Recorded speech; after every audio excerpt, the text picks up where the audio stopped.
सभी मित्रों को गुड मॉर्निंग, राम राम। आपका अपने चैनल के ऊपर स्वागत है। तो हमने अपकृत्य की एक क्लास कर ली है। आज हम उससे आगे बात करते हैं। परिभाषा हमने देख ली है, तो ज्यादा समय न लेते हुए आइए हम बात करते हैं उससे आगे अपकृत्य। अपकृत्य और अपराध के उपचार में अंतर, यानी कि अपकृत्य का कोई कृत्य हो गया और अपराध का कोई कृत्य हो गया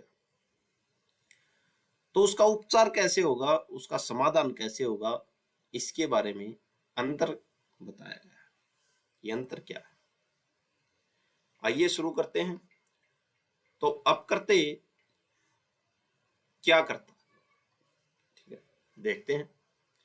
अगर किसी ने आपको नुकसान पहुंचाया, जैसे लापरवाही से आपकी गाड़ी तोड़ दी, ठीक है, गाड़ी तोड़ दी भाई, तो गाड़ी तोड़ दी तो अपकृत्य का मामला है, ठीक है।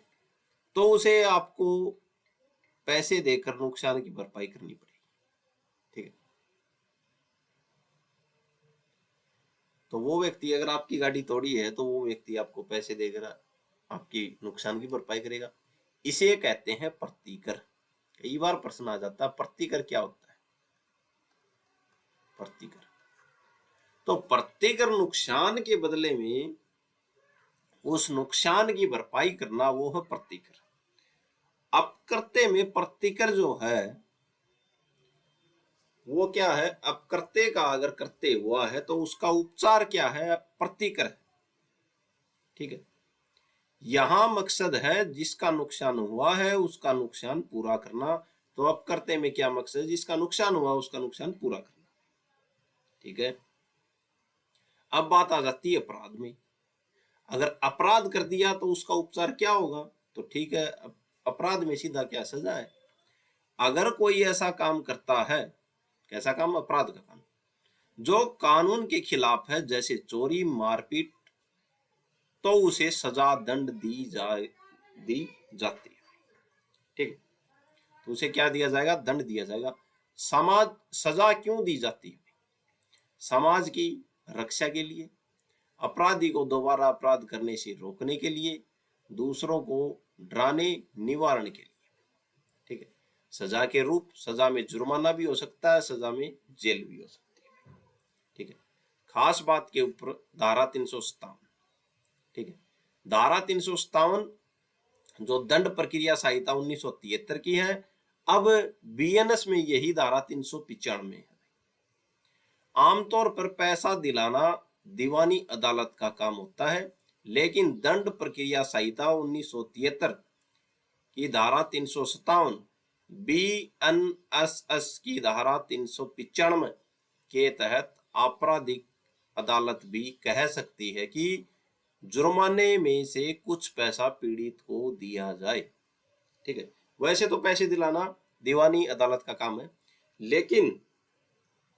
लेकिन भारतीय न्याय सुरक्षा संहिता की धारा 395, जो दंड प्रक्रिया संहिता की धारा 1973 की जो दंड प्रक्रिया थी, उसमें धारा 357 थी, जो ये कहती है कि आपराधिक अदालत भी कह सकती है कि जुर्माने में से कुछ पैसे पीड़ित को दिया जाए, ठीक है। आगे बात करते हैं हम। जेल में भी अंतर समझ लो भाई, ठीक है। जेल में अंतर, कि जेल की सजा क्यों की जाती है भाई, तो जेल में भी अंतर समझते हैं कि अपराध में जेल क्यों, क्योंकि उसने गलती से की है, क्योंकि उसने गलती की है सजा के तौर पर। अगर अपराध किया है तो उसने गलती की है, किसके तौर पे, सजा के तौर पे। दीवानी मामले में जेल क्यों होती है, दीवानी मामले में जेल इसलिए होती है ताकि उस पर दबाव पड़े और वह अपना काम पूरा करे। जैसे ही वह काम पूरा कर देता है उसे छोड़ दिया जाता है, ठीक है। तो यह है दीवानी मामला। अगर एक ही काम अपराध भी हो और अपकृत्य भी हो, यानी कि एक ही काम है, वो अपराध भी है और अपकृत्य भी है, तो क्या होगा। मान लो किसी ने किसी को मारा, ठीक है। पीड़ित पैसे भी मांग सकता है, अगर पैसे मांग लिया तो अपकृत्य हो जाएगा, और सरकार उसे जेल भेज सकती है तो वो क्या है, अपराध बन जाएगा। दोनों के साथ साथ चल सकते हैं। सबसे आसान याद रखने का तरीका है अपकर्ते पैसे से भरपाई, अपराध सजा जेल जुर्माना, और अपकर्ते यानी कि प्रतिकर। ठीक है, प्रतिकर से भी अपकर्ते का उपचार किया जा सकता है। जो प्रतिकर दिया जाता है वो पैसा भी हो सकता है या कोई और भी वस्तु हो सकती है। आगे बात करते हैं अपकर्ते और अनुबंध संविधा।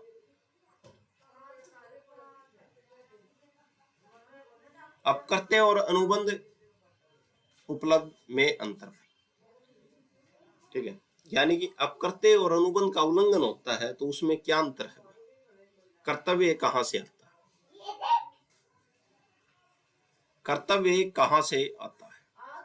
ठीक है, अनुबंध उल्लंघन, कॉन्ट्रैक्ट ब्रांच, कर्तव्य खुद हमने लिया है। ठीक है, तो कर्तव्य कहां से आता है, कर्तव्य हमने खुद लिया है। ठीक है, यानी दो लोग आपस में वादा अनुबंध करते हैं। ठीक है, यानी कि संविदा कर ली दो लोगों ने। उदाहरण देखते हैं, अगर तुमने किसी से कार खरीदने का समझौता किया है तो कार खरीदना तुम्हारी क्या है, जिम्मेदारी बन गई भाई। ठीक है, समझौता कर लिया कार खरीदने के लिए तो क्या है, तुम्हारी जिम्मेवारी बन गई, तुम्हारा कर्तव्य बन गया कार खरीदने का। अगर तुम कार नहीं खरीदते तो यह अनुबंध का उल्लंघन है, यानी कि संविदा का उल्लंघन है। यह कर्तव्य स्वेच्छा से लिया गया होता है। तो कर्तव्य कहां से आएगा, कर्तव्य स्वेच्छा से। ठीक है,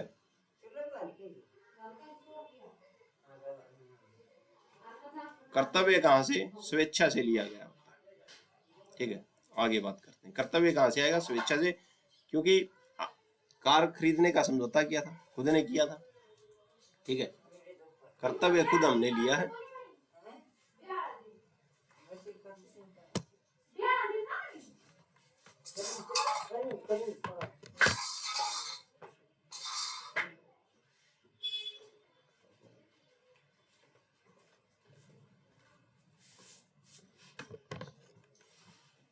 अपकर्ते की बात है, अपकर्ते, तो ये कर्तव्य देख लिया कहां से आता है, तो कर्तव्य खुद स्वेच्छा से लिया होता है, यानी कि अनुबंध स्वेच्छा से किया होता है।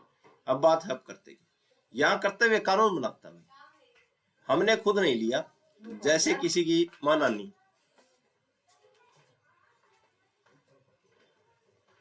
अपकर्ते, यहाँ कर्तव्य कानून बनाता है, हमने खुद नहीं लिया।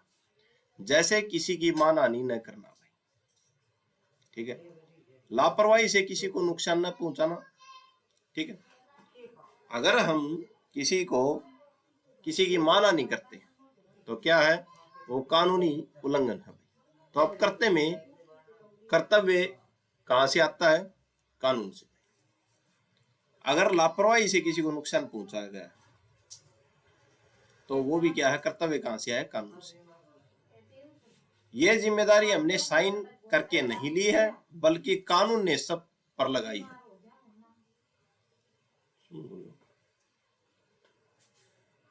यह जिम्मेदारी हमने साइन करके नहीं ली है, बल्कि कानून ने सब पर लगाई। यहां कर्तव्य कानून द्वारा तय किया होता है।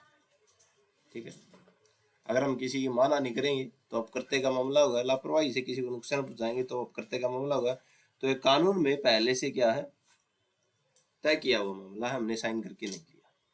कर्तव्य किसके प्रति होता है, अनुबंध में।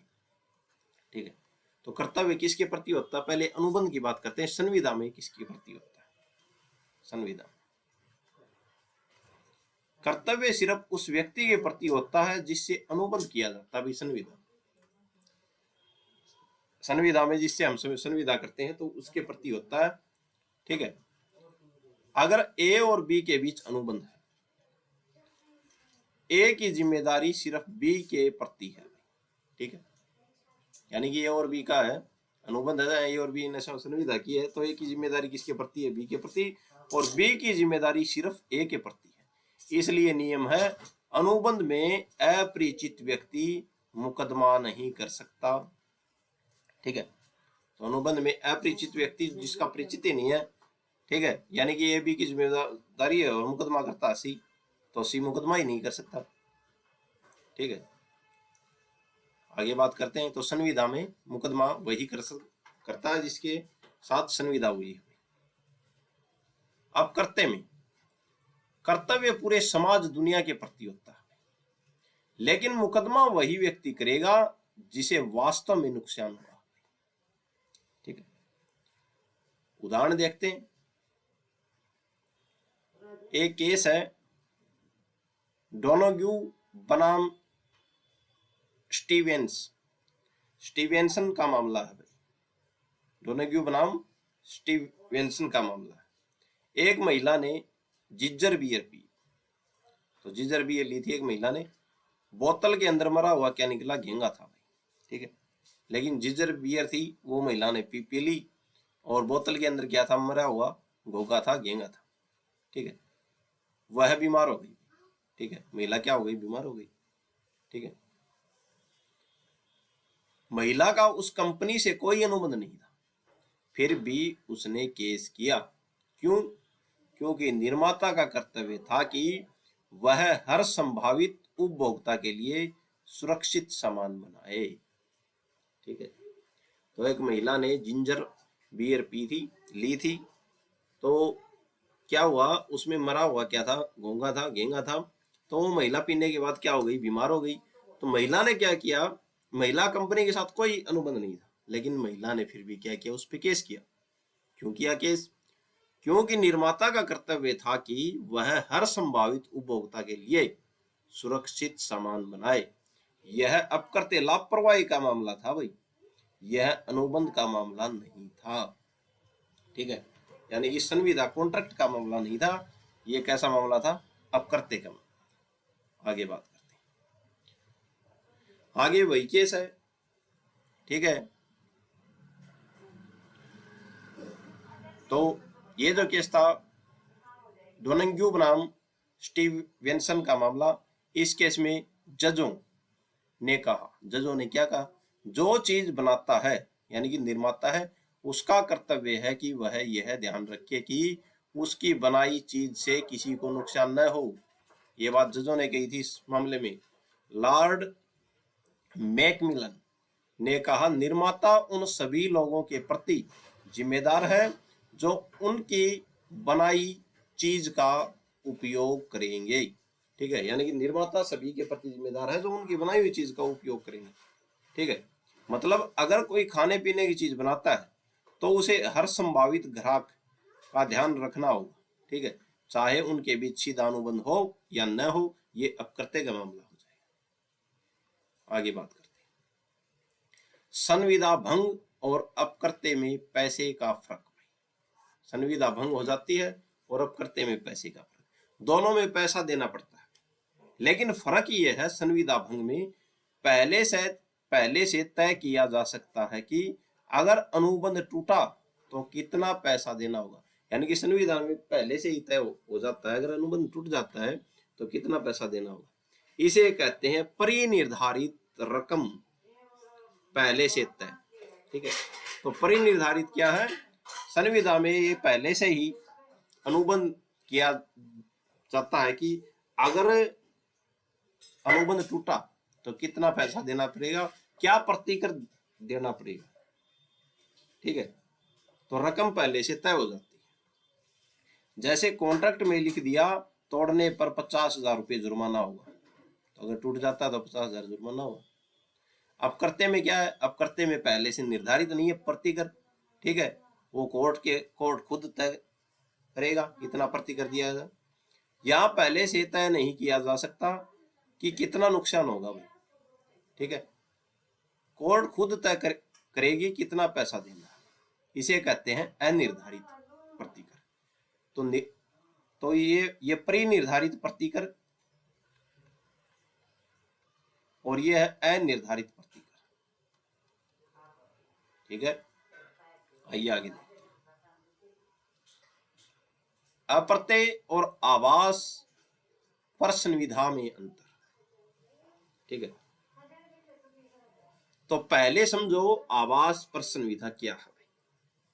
अब करते तो समझ लिया, आवास प्रश्न विधा समझते हैं। यह असली अनुबंध नहीं होता भाई, लेकिन कानून ऐसा मान लेता है जैसे अनुबंध हुआ हो। यह असली अनुबंध नहीं होता आवास प्रश्न विधा, लेकिन कानून ऐसा मान लेता है कि ऐसा अनुबंध हुआ हो। ठीक है, आसान उदाहरण देखते हैं। ए और बी दोनों को, ए और बी दोनों को सी को 100 रुपए देने थे। ठीक है, यानी कि ए और बी ने दोनों ने 100 रुपया देना था किस ताई, सी ताई। ठीक है, ए ने 100 रुपये दे दिए, बी को पता नहीं था भाई, उसने भी 100 रुपये दे दिए। देने थे तो 100 थे, लेकिन बी को कितने हो गए, सी के पास 200 हो गए। अब सी को 200 रुपये मिल गए हैं, कानून कहेगा सी को बी को 100 रुपये वापस करने होंगे। ठीक है, क्योंकि ए ने दे दिए थे 100 तो ए मांग ही रहा है, लेकिन 100 ए ने दे दिए, 100 बी ने दे दिए। तो पहले किसने दिए थे, ए ने दिए थे, तो बी को ये 100 रुपये वापस देने के लिए का कानून यही है, आभासी प्रश्न विधा। ठीक है, आगे बात करते हैं, फर्क समझते हैं आभासी प्रश्न विधा और अपकृत्य। ठीक है, कर्तव्य की बात करते हैं। तो आभासी प्रश्न विधा में कानून बनाता है भाई क्या कर्तव्य, और अपकृत्य में कानून बनाता है, अपकृत्य में भी कानून बनाता है कर्तव्य। ठीक है, कानून में है, और आभासी प्रश्न विधा में भी कानून बनाता है कर्तव्य। पैसा तय रकम वापिस भाई, आभासी प्रश्न विधा में तय रकम वापिस होती है, अपकृत्य में कोर्ट तय करेगा कितने पैसे देने हैं अपकृत्य का मामला होने पर। फिर कर्तव्य किसके प्रति होता है, किसी खास व्यक्ति के प्रति होता है, और अपकृत्य में पूरे समाज के प्रति होता है। ठीक है, आभासी प्रश्न विधा में सिर्फ पैसा वापस कराया जाता है, अपकृत्य में पैसा प्लस और भी उपाय हो सकता है। ठीक है, यानी कि संपत्ति है तो संपत्ति का मामला संपत्ति हो जाए, लेकिन पैसा हो जाए, कोई नुकसान नहीं है तो वैसे ही मान जाए। तो अपकृत्य में पैसा प्लस और भी उपाय हो सकता है, लेकिन आभासी प्रश्न विधा में सिर्फ जो पैसा वापस कराया जा सकता है। आगे बात करते हैं, अपकृत्य और न्यास भंग में अंतर भाई। ठीक, न्यास भंग का बारे में देखते हैं। अपकृत्य का पहले देख लिया, न्यास भंग समझते हैं। विश्वास भंग हो गया जब कोई व्यक्ति ट्रस्टी किसी दूसरे व्यक्ति की संपत्ति या पैसा संभालता है तो उसे ईमानदारी से काम करना होता है। अगर वह भरोसा तोड़ता है तो उसे क्या कहते हैं, न्यास भंग कहते हैं। ठीक है, यानी कि किसी दूसरे का भरोसा तोड़ना वो क्या है, न्यास भंग है। अब दोनों का फर्क समझो, कर्तव्य किसके प्रति होता है, न्यास भंग में ट्रस्टी का कर्तव्य सिर्फ उस व्यक्ति के प्रति होता है जिसका वह पैसा या संपत्ति संभाल रहा है, हितग्राही। ठीक है, यानी कि जिस व्यक्ति का वो पैसा या कोई दस्तावेज या कोई संपत्ति संभाल रहा है तो उसके प्रति उसका कर्तव्य होता है। ठीक है, न्यास भंग मतलब जिम्मेदारी केवल एक खास व्यक्ति के प्रति होती है। और अपकृत्य में क्या होता है, हर व्यक्ति का कर्तव्य पूरे समाज के प्रति होता है। जैसे किसी को चोट न पहुंचाना, किसी की मानहानि न करना भाई, यहाँ जिम्मेदारी पूरी जनता के प्रति होती है भाई। लेकिन न्यास भंग में विश्वास टूटने में विशेष व्यक्ति के प्रति होता है। प्रतिकर पैसे में अंतर। ठीक है, तो न्यास भंग और अपकृत्य में क्या मामला है। न्यास भंग में भाई यानी कि विश्वास टूटा है, नुकसान की रकम अक्सर तय की जा सकती है। ठीक है, तो न्यास भंग में क्या है, जो नुकसान की रकम अक्सर तय की जा सकती है, इसलिए इसे कहते हैं परिनिर्धारित, पहले से निर्धारित नुकसान। किसमें, न्यास भंग। जैसे ट्रस्टी ने 50,000 रुपये गलत खर्चे कर दिए तो उसे वही 50,000 रुपये लौटाने होंगे। ठीक है, यानी कि किसी ने विश्वास करके किसी को 50,000 रुपये दे दिए, 1 लाख रुपए दे दिए, और उसमें से उसने 50,000 रुपये खर्च कर दिए। ठीक है, यानी कि विश्वास तो दिया तो तो 50,000 रुपये वापिस करने होंगे। तो इसमें परिनिर्धारित राशि होती है, परिनिर्धारित प्रतिकर होता है, पहले से निर्धारित होता है, जबकि अपकर्त्य में नुकसान पहले से तय नहीं होता। ठीक है, कोर्ट खुद तय करती है कितना पैसा देना है, कितना प्रतिकर देना है, इसे कहते हैं अनिर्धारित नुकसानी। भाई जैसे चोट लगी है, बदनामी हुई है, कोर्ट हालात देखकर रकम तय करेगा। सबसे आसान याद रखने का तरीका है न्यास भंग, भरोसा तोड़ा एक व्यक्ति के साथ, अपकर्त्य कानूनी कर्तव्य तोड़ा समाज के प्रति। आगे बात करते हैं, आगे है अपकर्त्य के आवश्यक तत्व, टोर्ट के आवश्यक तत्व। ठीक है, अपकर्त्य बनने के लिए 2 जरूरी बातें होनी चाहिए, कार्य या लोभ। प्रतिवादी ने या तो कोई गलत काम किया हो या कोई जरूरी काम नहीं किया हो, यानी कि लापरवाही की हो, और उसे वादी ने कानूनी अधिकार का उल्लंघन हुआ और उससे वादी के, जिसने वाद किया है, उसके कानूनी अधिकारों का उल्लंघन हुआ। ठीक है, तो ये अपकर्त्य के क्या है आवश्यक तत्व, कार्य या लोभ। जरूरी बात, सिर्फ नैतिक गलती से अपकर्त्य नहीं बनता, कानून का कर्तव्य होना चाहिए, यानी कि कानूनी अधिकार का उल्लंघन होना चाहिए। सिर्फ नैतिक गलती का उदाहरण, अगर कोई व्यक्ति किसी डूबते हुए व्यक्ति को नहीं बचाता तो यह नैतिक रूप से गलत है, लेकिन जब तक उस पर उसे बचाने का कानूनी कर्तव्य नहीं था, वह कानूनी रूप से जिम्मेदारी नहीं होगा। ठीक है, अगर कानूनी रूप से उसका कर्तव्य होता कि बचाना है, तो वह कानूनी रूप से जिम्मेदारी नहीं होगा, क्योंकि कानूनी रूप से तो उसके ऊपर कर्तव्य था ही नहीं। ठीक है, तो नैतिकता, अगर कोई आदमी किसी को डूबते हुए व्यक्ति को नहीं बचाता तो ये नैतिकता रूप से गलत है। ठीक है, तो सिर्फ नैतिकता गलती का उदाहरण नहीं है। ठीक है, तो नैतिकता रूप से गलती अपकर्त्य में नहीं आएगी। आगे बात करते हैं, कानूनी गलती, लापरवाही का उदाहरण। अगर कोई नगर निगम पार्क की सही सुरक्षा नहीं करता, बाड़ नहीं लगाता और बच्चा जहरीला फल खाकर मर जाता है, यह नगर निगम जिम्मेदार होगा। ठीक है, इसका जिम्मेदार कौन होगा? नगर निगम होगा। क्यों? क्योंकि उस पर सुरक्षा का कानूनी कर्तव्य था। किस पे? नगर निगम पे, पार्क की सुरक्षा करना। उसे वह कर्तव्य नहीं निभाया भाई, तो ये अब कर्तव्य का मामला बन जाएगा। ठीक है, विधिक स्थिति, विधिक हानि, सिर्फ नुकसान होना काफी नहीं है। ठीक है, यानी कि नुकसान होना काफी नहीं है, जरूरी है कि आपके कानूनी अधिकारों का उल्लंघन हुआ हो। अगर आपका अधिकार टूटा है, आप केस कर सकते हैं।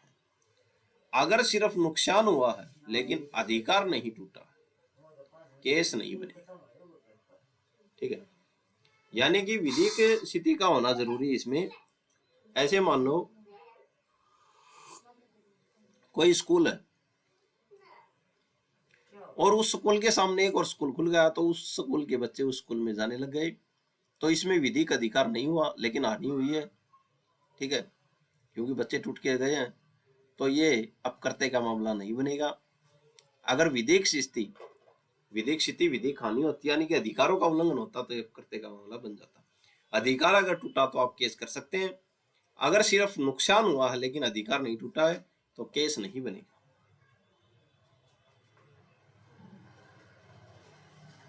इसे 2 आसान सिद्धांतों से समझो। बिना हानि के स्थिति। ठीक है, बिना हानि के स्थिति। ठीक है, अधिकार टूटा, यानी कि हानि नहीं हुई है लेकिन स्थिति हुई है। किसकी हुई है? अधिकारों की। अधिकार टूटा लेकिन असली नुकसान नहीं हुआ, फिर भी केस बनता है। ठीक है, उदाहरण देखते हैं। किसी को वोट देने से रोक दिया गया, नुकसान भले न हुआ उसको, लेकिन अधिकार का उल्लंघन है, वोट डालने का उसको अधिकार है, तो इसे बोलते हैं बिना हानि के स्थिति। ठीक है, हानि नहीं हुई है लेकिन स्थिति हो गई है। ठीक है, उल्लंघन हो गया है अधिकार का, तो ये अपकर्ते का मामला बन जाएगा, वाद बन जाएगा, केस बन जाएगा। अगला है बिना स्थिति के हानि। स्थिति नहीं हुई है, अधिकारों की स्थिति नहीं हुई, लेकिन हानि हो गई है, तो वाद नहीं बनेगा।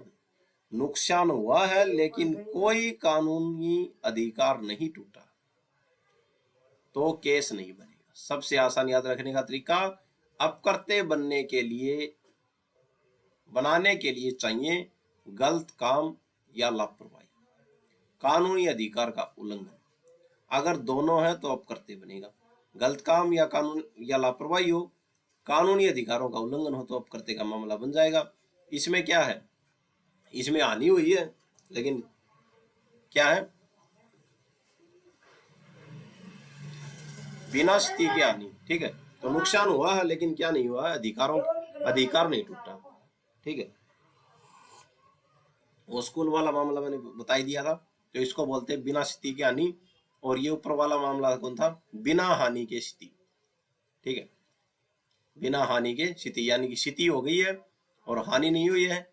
और इसमें क्या है, हानि हो गई है लेकिन इसमें क्या, स्थिति हो गई है लेकिन हानि नहीं हुई है, अधिकारों की हानि नहीं हुई है, तो इसमें केस नहीं बनेगा। लेकिन इसमें क्या है, बिना हानि नहीं हुई है लेकिन स्थिति हो गई है, तो ये केस बनेगा। तो आशा है आपको समझ में आया होगा। और बिना हानि की स्थिति, बिना स्थिति की हानि, इसको हम अगली क्लास में, संपूर्ण क्लास में इसको देखेंगे। इसके और भी उदाहरण आपके सामने लेके आएंगे। आज के लिए इतना ही, धन्यवाद।